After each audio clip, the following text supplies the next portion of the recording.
Best Aspirational District, Haridwar.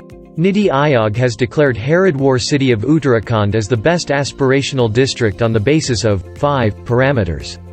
Haridwar has secured first position in Basic Infrastructure Theme, Aspirational District Program. The program was launched in January 2018, aims to quickly and effectively transform some of most underdeveloped districts of the country.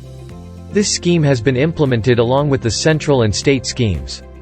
In its successful implementation, there is important cooperation of the in-charge officers of the central, state level and district collectors.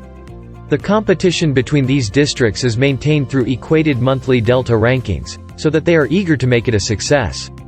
The ranking of aspirational districts combines innovative use of data with practical governance, placing the district at the center of inclusive growth. As per the norms for planning of aspirational districts, each district should prepare an action plan in consultation with the state and central officers in charge, after which it should be sent to Niti Aayog for final approval of the empowered committee of secretaries constituted for the program. Parameters for best